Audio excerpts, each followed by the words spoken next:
Continuamos con el libro Lecciones de Derecho Penal, parte general del autor Percy García Cabero. Lección 2. El derecho penal objetivo en sentido formal. 1. Introducción. El derecho penal en sentido formal puede ser definido como el conjunto de disposiciones jurídicas que establecen qué conductas constituyen delito y cuáles son las penas aplicables a dichos delitos. Para poder ordenar adecuadamente la estructura formal del derecho penal, resulta necesario diferenciar lo que se entiende por la ley penal y por norma penal. Si bien muchas veces se utilizan ambos términos indistintamente para referirse a las disposiciones jurídicas de carácter penal, lo cierto es que no son lo mismo en el plano formal. Mientras que la ley penal constituye expresión del principio de legalidad, la norma penal está en estrecha relación con la función asignada al derecho penal. En este orden de ideas, resulta muy ilustrativa la conocida afirmación de Vidal de que el delincuente no infringe la ley penal, sino que por paradójico que suene, la cumple. Lo que en realidad infringe el delincuente es la norma penal que subyace al supuesto de hecho previsto en la ley penal. 2. La ley penal. La legalidad de la intervención estatal en el derecho penal tiene una importancia capital debido a la gravedad de las consecuencias jurídico-penales. Se considera un presupuesto indispensable para la aplicación de sanciones penales que previamente la conducta prohibida o mandada se encuentre descrita en una ley en sentido estricto. No hay pena sin ley previa que describa suficientemente la conducta punible y la pena a imponer. Si bien el principio de legalidad es el factor determinante del derecho penal formal, su estudio como principio político-criminal se reserva para la lección que se ocupa del derecho penal subjetivo. En este apartado, el análisis de la ley penal se centrará antes bien en su estructura formal. A diferencia de las leyes naturales, en las que la causa y el efecto se vinculan por una relación de causalidad, las leyes jurídicas vinculan el supuesto de hecho y la consecuencia jurídica a través de un nexo de imputación. Teniendo en cuenta esta particularidad, la determinación del supuesto de hecho y la atribución de la consecuencia jurídica no tienen lugar a través de un simple proceso de verificación, sino que constituye un proceso valorativo. La peculiaridad de la ley penal es que el supuesto de hecho está constituido por un delito y la consecuencia jurídica por una pena para los imputables y o por medida de seguridad para el caso de los sujetos peligrosos, inimputables o semi-imputables. La dogmática penal procura ordenar el proceso de determinación del supuesto de hecho mediante la teoría del delito, mientras que la teoría de las consecuencias jurídicas del delito hace lo propio con la determinación de la pena o de la medida de seguridad a imponer. Adicionalmente, se ha desarrollado la llamada categoría de la punibilidad, la cual se movería en el plano del nexo de imputación que existe entre el delito y la pena. Siguiendo la vocación codificadora de la tradición napoleónica, nuestro sistema penal agrupa las leyes penales en un código penal. Los dispositivos jurídicos contenidos en dicho cuerpo de leyes se agrupan en 4 partes. En primer lugar se encuentra el título preliminar, artículos 1 al 10, en el que se establecen los principios generales que orientan el sistema penal. En el segundo lugar, hay que mencionar las llamadas reglas de la parte general, es decir, las disposiciones que regulan las cuestiones comunes a todas las figuras delictivas o gran parte de ellas. En tercer lugar, están las disposiciones de la parte especial, las cuales establecen las figuras delictivas particulares, es decir, las conductas que están penalmente sancionadas y la entidad abstracta de la sanción a imponer en caso se realice dicha conducta. A diferencia de las disposiciones de la parte especial, que tienen un delito como supuesto de hecho y una pena como consecuencia jurídica, las disposiciones de la parte general solamente pueden tener sentido si es que se las pone en referencia con las disposiciones de la parte especial.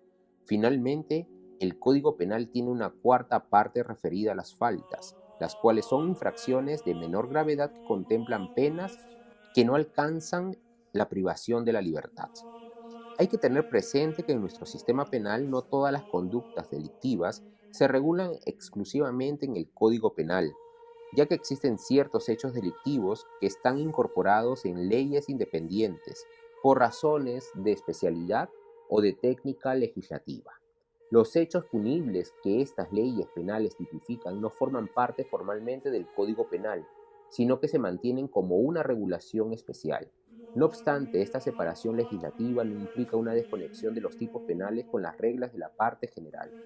Tal como lo dispone el artículo 10 del título preliminar del Código Penal, las normas generales del Código Penal son aplicables a los hechos punibles previstos en leyes especiales. La regulación especial de hechos punibles fuera del Código Penal puede darse de dos formas. En primer lugar, puede que la tipificación de la conducta delictiva se lleve a cabo en el marco de una regulación más general de un determinado tema o asunto, como sucede por ejemplo con la Ley número 26496, que aprueba el régimen de la propiedad y comercialización de los camélidos sudamericanos, en donde se tipifica como delito la caza de estos animales oriundos de esta parte del planeta. Se trata de una normativa administrativa que se encarga de regular las condiciones de tenencia y comercialización de camélidos sudamericanos, que para reforzar su observancia incluye también normas de carácter penal. Estamos así ante lo que se conoce como derecho penal accesorio, muy usual y extendido, por cierto, en el derecho penal alemán, que más que enfocar la regulación por áreas jurídicas, recurre a un criterio de ordenación unitaria en atención a su objetivo de regulación. La segunda forma de regulación de conductas punibles mediante una ley especial se presenta como una regulación exclusivamente penal, tal como ha sucedido, por ejemplo, con el decreto legislativo número 813, en donde se tipifican específicamente los delitos tributarios.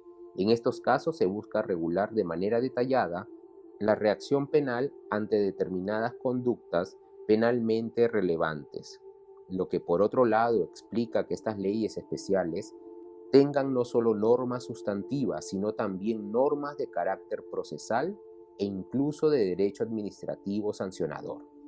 Estas leyes penales especiales contienen, por lo general, disposiciones que confirman las cuestiones generales del delito establecidas en el Código Penal o que las modifican en ciertos puntos muy particulares.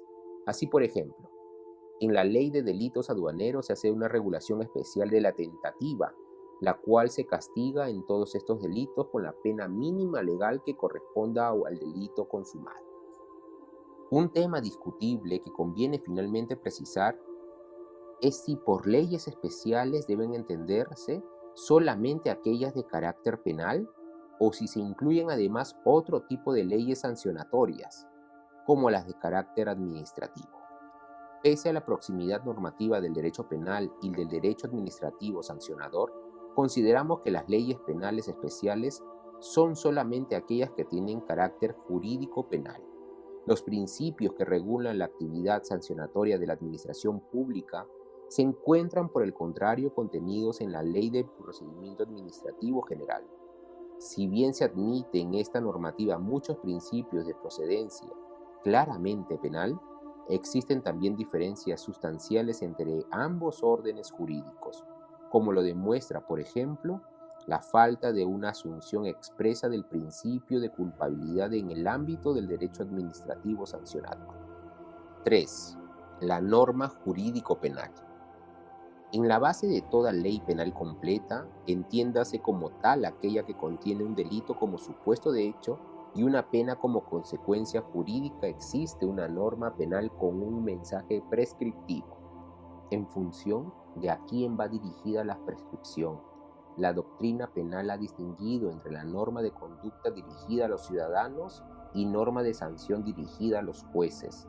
Las particularidades de cada uno de estos tipos de norma aconsejan una exposición diferenciada. 1. La norma de conducta.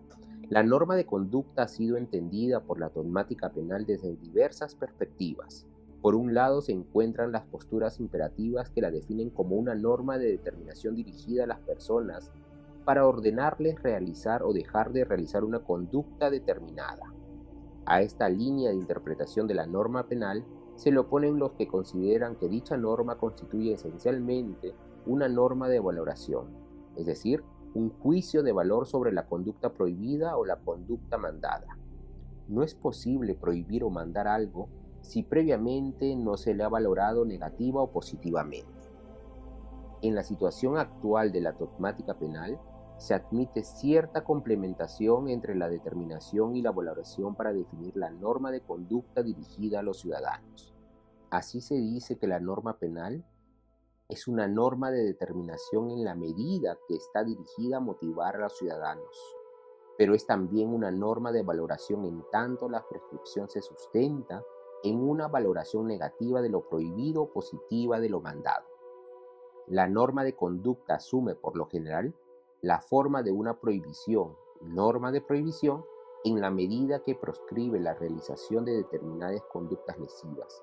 Por ejemplo, el tipo penal del artículo 106 del Código Penal que sanciona el delito de homicidio contiene una norma de prohibición implícita: no matar a otro. En este sentido, la norma prohíbe todas las conductas que de forma indebida puedan lesionar la vida de otra persona. Pero las normas penales pueden presentarse también como normas de mandato, es decir, como una prescripción que ordena realizar una acción mandada por el ordenamiento jurídico. El artículo 13 del Código Penal, por ejemplo, ordena a los garantes impedir la realización del delito, de manera tal que si no lo impiden, responderán como si lo hubiesen producido activamente. Así, si concordamos este artículo con el artículo 106 del Código Penal, podrá formarse una norma de mandato que ordena a un garante a impedir la muerte de otro, de manera que si no cumple con dicho mandato, será responsable por dicha muerte como autor del delito de homicidio.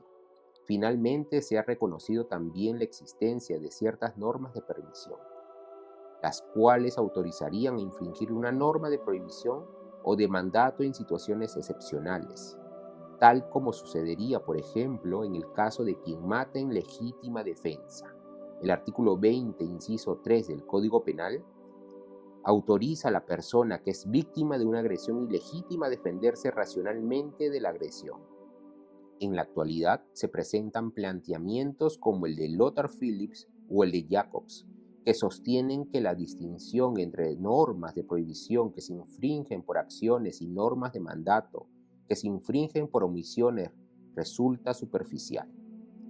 La imputación penal parte de asignar a una persona un ámbito de libre juego u organización, de manera tal que el sinalagma lógico a esa asignación consiste en la competencia por los riesgos que se deriven de la libre organización. Si el riesgo que afecta a un tercero se ha producido por una acción que produce causalmente el riesgo o por una omisión que impide la materialización de un riesgo asignado al ámbito de organización, es una cuestión casual que no resulta determinante para la infracción de la norma. Lo que determina la infracción penal es el hecho de que el autor resulta competente por la indebida organización que ha permitido que el riesgo afecte a terceros de forma prohibida. A las competencias por organización acabadas de explicar, Jacobs agrega las competencias institucionales, las cuales no se sustentan en la libertad organizativa de la persona, sino en la vinculación especial que surge de una institución social específica como la familia, los fines estatales o la confianza especial. Estas competencias se expresan por lo general como deberes especiales, por ejemplo, el deber de mutua asistencia entre los esposos, que pueden infringirse tanto por una acción como por una omisión.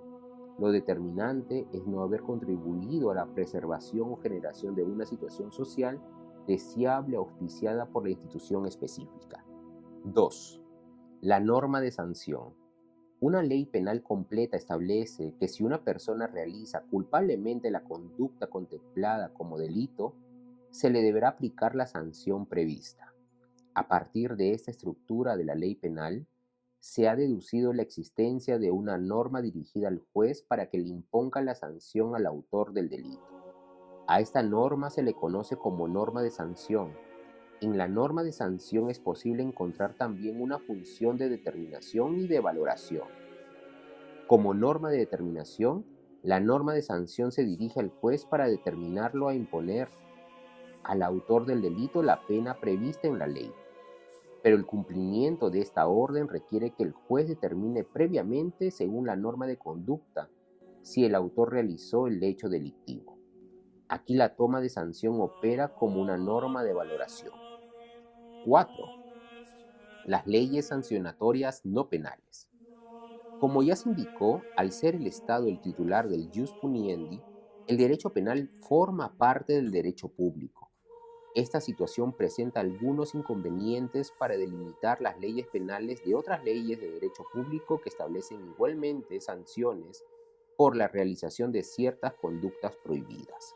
Desde el punto de vista formal, las distintas leyes sancionatorias tienen la misma estructura lógica, pues constan de una infracción como supuesto de hecho y de una sanción como consecuencia jurídica. Podrían citarse como ejemplo de leyes sancionatorias no penales las que sancionan las infracciones de tránsito, las que imponen la SUNAT por infracciones tributarias o las que impone el INDECOPI por los ámbitos sujetos a su control administrativo. Para diferenciar las leyes penales de las otras leyes sancionatorias de derecho público, podría recurrirse en primer lugar al órgano legitimado para imponer las sanciones previstas, mientras que las sanciones administrativas son aplicadas por entidades públicas con facultades de ordenación de un determinado sector. Las sanciones penales solo pueden ser impuestas por jueces penales. Si bien este criterio no precisa cuándo una sanción debe imponerla el juez y cuándo la administración, existen ciertos límites que no pueden superarse. Así, por ejemplo, la Ley de Procedimiento Administrativo General establece en su artículo 230, inciso 1, que en ningún caso la administración pública podrá imponer una pena privativa de libertad de manera tal que solamente los jueces penales podrán acceder a este tipo de sanción. Para diferenciar materialmente las sanciones penales de las no penales, se ha recurrido al criterio de la mayor gravedad de la conducta penalmente prohibida y la consecuencia jurídica prevista en la ley penal. Esta afirmación puede resultar, sin embargo, controvertida en los casos concretos, pues puede ser que una conducta penalmente típica, por ejemplo, el hurto de un bien de poco valor, se considere menos grave que una infracción de cierta entidad a la Ley de Represión de las Conductas Anticompetitivas, Decreto Legislativo número 1034.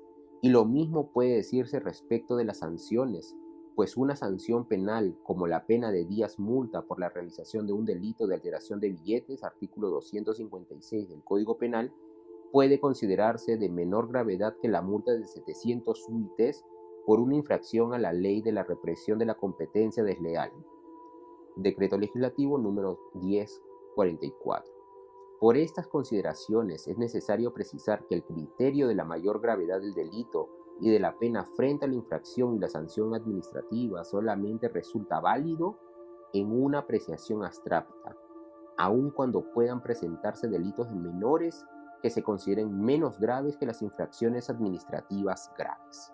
Con ello hemos finalizado la lección 2, el derecho penal objetivo, del libro Lecciones de Derecho Penal, parte general del autor Percy García Cabero.